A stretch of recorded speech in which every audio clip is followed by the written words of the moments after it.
Hi guys, it's Melody again. It's 7 o'clock, 7 a.m.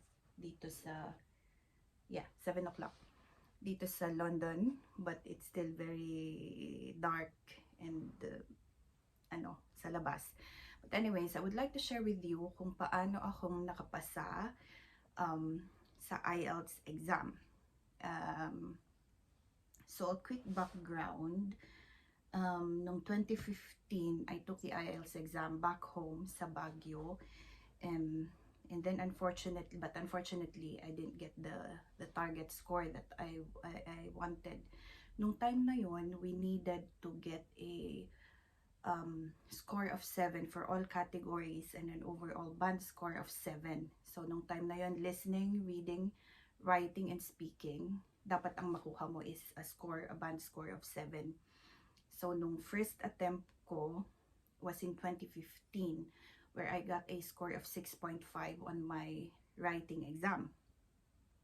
So ayun, at that time, so that's when I thought na maybe it wasn't really for me, because I wanted to apply sana to come over to the UK. I said, never mind, meron namang Middle East, so it's fine, I can go to the Middle East, baka hindi para sa akin yung UK. So that's just a quick background. How many times did I fail? So I actually failed more than once. So yung second attempt ko was when I did the exam noong 2017. I was already working in Saudi Arabia at that time. And just to take note, both of those times na nag-IELTS exam ako, I was working full-time. So, yung 2015, I was a volunteer nurse sa Benguet General Hospital. Shout out to the hospital, where I gained the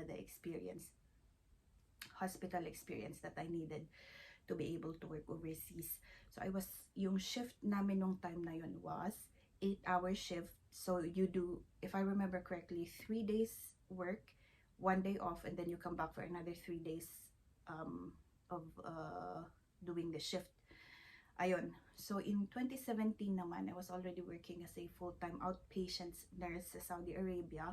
Yung time na yun, we were also doing 8-hour shifts. So, pero split. So 8 to 12 in the morning, and then 4 p.m. to 8 p.m. in the afternoon. So this video is for you guys who want to prepare for the IELTS, but at the same time you're working full time. So what were the things that I did to be able to pass the test while working full time? That's what I'm going to be talking about in this video. If you want to jump to that, I'll link it on the description below, instead of just listening to me talking about my background and all of that stuff.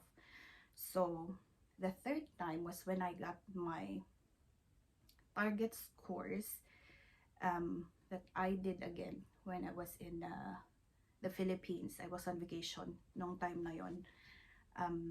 Thankfully, with God's grace, I got the target score na kailangan nila nung time na yun is, like I said, 777 in all categories. So that's when I got the passing score that was in 2018. I have a note here so I do not forget. And then, so what did I learn? What did I learn from that? So this is what I will say to those na nag-try and then nag-fail. So do not be discouraged if you have the desire to help out your families, if you have that desire to pass these types of exams, to advance in your career, and you fail, do not be discouraged. You know, sometimes what I learned was failures, a lot of people think na failures will humble you, but a lot of times it also makes you proud in a very negative way. Like when I failed on my second attempt, I thought, okay, fine, I'll do it on my own. I don't need to pray. I don't need to ask the Lord for wisdom. But that is a very dangerous place to be. So you need to still pray and believe that it is the Lord who gives you the wisdom that you need to go through with this and be successful at it. Ayun, so let me start sharing with you the steps that I took to pass. So the first thing that you have to do is to determine your target score. I think if you were to come to the UK, ang target scores na kailangan nila is still an overall band score of 7, pero yung writing can already be 6.5. And just to remind you, when I did my test, 6.5 yung nakuha kong score sa writing. Every category, I had 7 and up naman. Pero yung writing ko was 6.5. So, good for those na magte-take ng exam ngayon, wanting to come to the UK. You only need 6.5 for the writing test. Mind you, masakit yung 0.5 na kulang ha. Especially if you got like a 6.5 and you need a 7. Anyways, so the first thing that you have to do is to determine your target score. And then, number 2, the next thing you do is to bridge the gap between your previous score to your target scores. So if you didn't do the exam yet, I highly recommend you do a mock test para meron kang basis of to see kung ano yung baseline na scores mo in all 4 categories. Okay, so how do you bridge the gap between your previous score or your mock test score between that and yung target score mo? You have to determine your weakest category. So in my case, my weakest category was sa writing. So my mistake was I focused all of my time and energy reviewing for the writing test that I completely forgot or I completely omitted the 3 other categories, which was the speaking, listening, and reading. So yung sa second failure ko, yung writing score ko naman came back to be 8.5, but my speaking score was 6.5. So that's what you have to keep in mind. You focus on your weakest category, but do not omit the other 3 categories. What I did, so how do you divide your time? Ang i-recommend ko is to do the 70-30 rule. That's what I did anyway. So in a week, for example, if you had 8 hours to review overall for the test, allot 30% of that time na mag-focus ka sa weakest category mo, and then 70% of that i-divide mo na sa iba, sa 3 pang ibang categories. So ang ginawa ko, for example, is nag-review ako ng 6 days a week. So for example, ang Monday ko, I spent all of that day na mag-review sa weakest category ko, which was writing. And then on a Tuesday, I did listening and writing.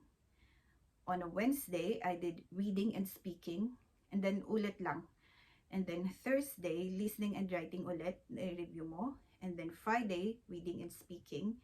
And then on a Saturday, I did a mock test. So that's in one of the steps that I took anyways. So yun yung number 2, you bridge the gap. And then number 3, sa listening naman, you do at least 2 listening tests per day. Yung recommendation ko. Do at least 2 listening tests per day. I will link all of the resources that I used for this test sa description so that you can maneuver and have a look as well. Number 4 is to do 2 reading tests per day. Right? Number 5 is to read at least 2 band 9 sample scored writing papers and do 1 writing test. Isusulat ko na lang din para medyo magulo, but when you break it down, it's actually quite simple. The resources, I'll also link that down below. And then number 6 is to watch at least 2 sample speaking tests na may score na band 9 as well.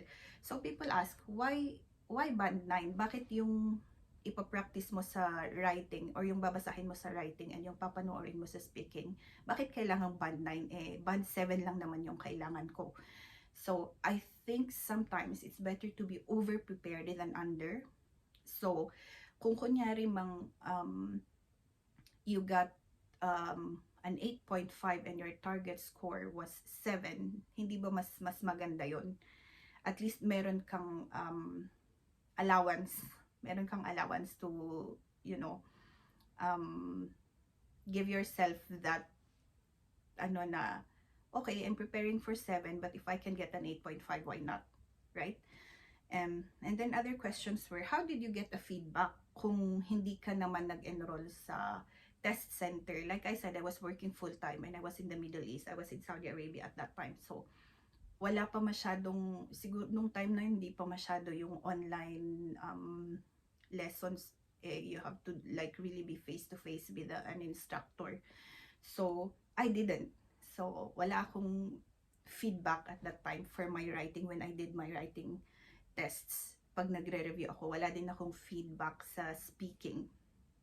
Which was, obviously, kung if you have the luxury to enroll in a review center, especially if you're not working full-time naman, then even better, do that.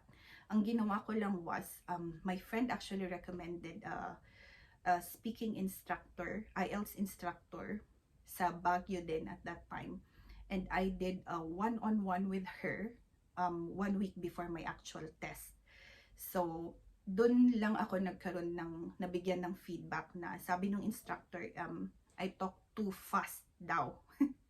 And she said, pag nakuha mo na yung question, you have to take a moment to compose your answers in your head before saying them. So that was the only time I got the feedback for my speaking. Ayun. So, like I said, if you have the luxury to enroll, then do so. Just a disclaimer na pwede pa din namang mag-enroll ngayon, especially now because there's online platforms where you can do online lessons. So you can, it's better if you can do that. And the number 7 is to do a mock test every week in all categories. So you do listening, reading, writing, and speaking all at once on the same day. Pwede mong gawin yung listening, reading, and writing in one sitting. Go for a quick tea break or lunch break or whatsoever. Mag-exercise, do some stretching before you do your speaking test. Or reverse, pwedeng mag-speaking ka, and then you go for break, and then do listening, reading, and writing. But it has to be on the same day. So, you treat it as, you know, like, you were doing the exam talaga with time allocated ha, and by that I mean yung listening, you have 30 minutes for the test itself and 10 minutes to transfer your answer. So i-time mo talaga yung sarili mo. Reading, you spend 60 minutes for that. Sa writing, 60 minutes both for tasks 1 and task 2, and then 15 to 20 minutes for speaking. Yung details, hindi ko na siya masyadong i-expound dito. Maybe I'll make another video for that or something like that. But in this video, I would just like to share with you the steps in a very broad siya actually. But just to share the principles kung ano yung ginawa ko. And I hope na because it worked for me, it will also work for some of you guys. Yeah? So after you do a mock test, the 8th step is to book the exam. You need to give yourself a deadline. Kasi sometimes, yun yung failure ng iba na hindi sila nagbubook ng exam because they think, oh, I'm not ready yet, I'm not ready yet. The reason for me saying na magbook ka na ng exam mo is so that you can give yourself that, yung parang reassurance na, come on, nagbook ka na, so you really have to prepare. And for most of us, it works better that way. Yung alam mong meron kang deadline, para alam mong you really have to manage and budget your time accordingly para well prepared ka na before your actual test. Ayun. So, and then number 9 is to pray. This should actually be number 1. You know, it's the most important thing that we really have to do. Na I will share a Bible verse with you na at the end of all of those preparations that you did, there is a Bible verse that I always go back to, na you cast all of your cares upon the Lord because He cares for you. And if you are watching this because meron kang naging failure or you failed the exam, not just once but many times, I'd like to share with you na do not be discouraged. Nung nag-fail ako twice, second time when I was in Saudi Arabia, I was actually at a bus, a crossroad, and then I was already praying. I was already telling the Lord na maybe it's not really meant for me to go to the UK and blah blah blah, things like that. And then this verse came to my mind, yung humble yourself under the mighty hand of God and He will exalt you in due time. So that's when I really admitted that I needed His help.